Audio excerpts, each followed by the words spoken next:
What is up, guys? MildOtaku here, coming at you guys with another RWBY theory. Now, first of all, I'd like to say, take everything I'm about to say with a pinch of salt. There's hardly any strong concrete, and I'm talking adamantium, vibranium, catching, hell, even metapod levels of hardness that there's evidence for what I'm about to say. So get ready. Now, to start my theory, I'll have to begin with the moment of Pyrrha's death. I know, I'm still not over it, but now, we all know that Pyrrha's death was important to the series, since, well, it was the first death within the main core of characters, the main 8 if you will, but we know that that is not the only reason why her death is significant. Her death is crucial to the story of RWBY because her death was used as a way of representing Professor Ozpin's failure to protect his students. You can even lump up Crow, Glinda, and especially General Ironwood into this, since he was the one appointed to be the head of security during the Vital Festival. But back to what I was saying, Rooster Teeth is using the death of Pyrrha as a new jumping off point to steer the direction of the series into something new. Now, I'm not undermining Penny's death, RIP Penny, I love you, and yes, also you Torchwig, but I am stating that Pyrrha's death is bigger than you might think. This might be a little known fact that you guys forgot about Pyrrha, but she is famous and from Mistral. Probably. And yes, I know that due to Beacon's tower being taken down, all wireless communications were rendered useless. So we could not have this at the aftermath of the Vital Festival incident. Breaking news!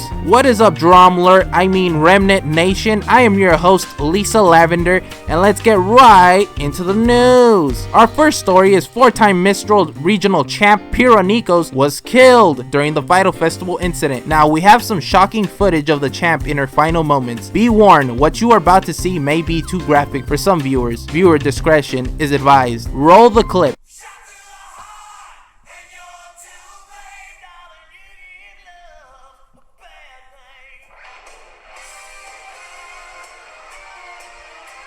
Now, as you see, we don't know who this mysterious woman is, but what we do know is that she is a Now, ladies and gentlemen, that's it for the news today. If you love the Vel News Network, be sure to slap a like on it. Let's shoot for 2 likes, which is the same amount of arrows that hit Pyrrha. This has been your host, Lisa Lavender.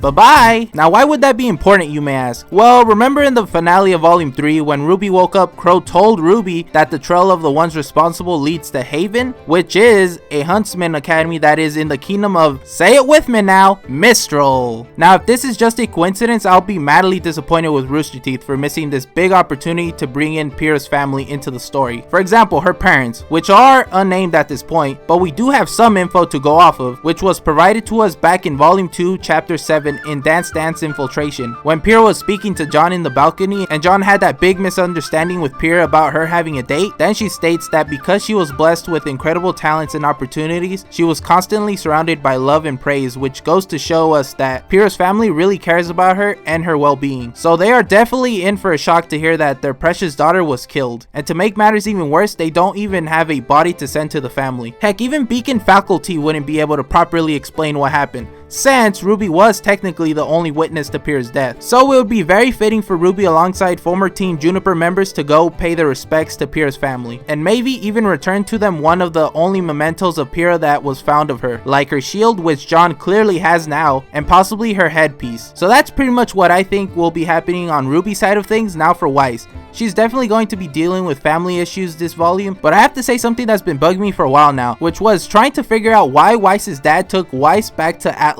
Was it just because of the Beacon incident trying to protect her from the Grimm, or was it to protect her from Vel civilians who might have it in for the Kingdom of Atlas? Since many of the tournament attendees and general public clearly saw Atlas military units like the Atlesian Knights and Paladins go haywire and start to attack people. So who knows what people are to think now. The Schnee Dust Company does have a contract with the military, so I'm just putting it out there. We know that it was Cinder, but not everyone else knows. They could be going around making all these false accusations, and the Schnee family can be trapped in the crossfires. Now, as for Blake, I don't really know what she's up to, but she's definitely still beating herself up about what happened to Yang, and is probably just trying to stay away from everyone she cares about, since she doesn't want anyone to be placed in harm's way because of her again. I do believe she's in Mistral currently because, well, there's plenty of places to hide, right, Crow?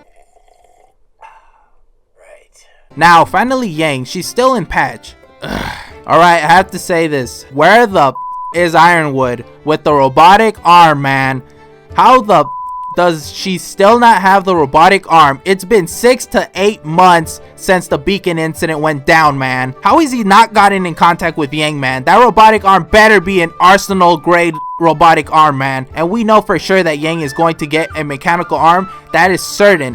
Half a mother Ironwood's body is mechanical, and you telling me they can't make one robotic arm for Yang? Yeah, not buying it, Rooster Teeth. Better quit playing with our emotions. We've had enough of that, with many of our favorite characters dying last volume. So we know it is coming, we just don't know when. But when it does, we may see Yang not want to accept the arm at first because she might feel that she's not good enough to be a huntress anymore. But if that were to happen, I actually think we would get to see General Ironwood dish out a pep talk to Yang and get more info on what exactly happened to Ironwood in the past that left his body the way it is. So that's about all I have for you guys right now. I just wanted to get this out before the first chapter of Volume 4 opens. So yeah, this has been TheMildOtaku. Comment down below what you guys think about my theories on where Volume 4 is heading. Do you agree? Do you disagree? What are some of your guys' theories? I'd love to hear about them. Rate the video, share it around. Feel free to subscribe to this channel if you guys are new. I'd really appreciate it. And as always, people, stay gold.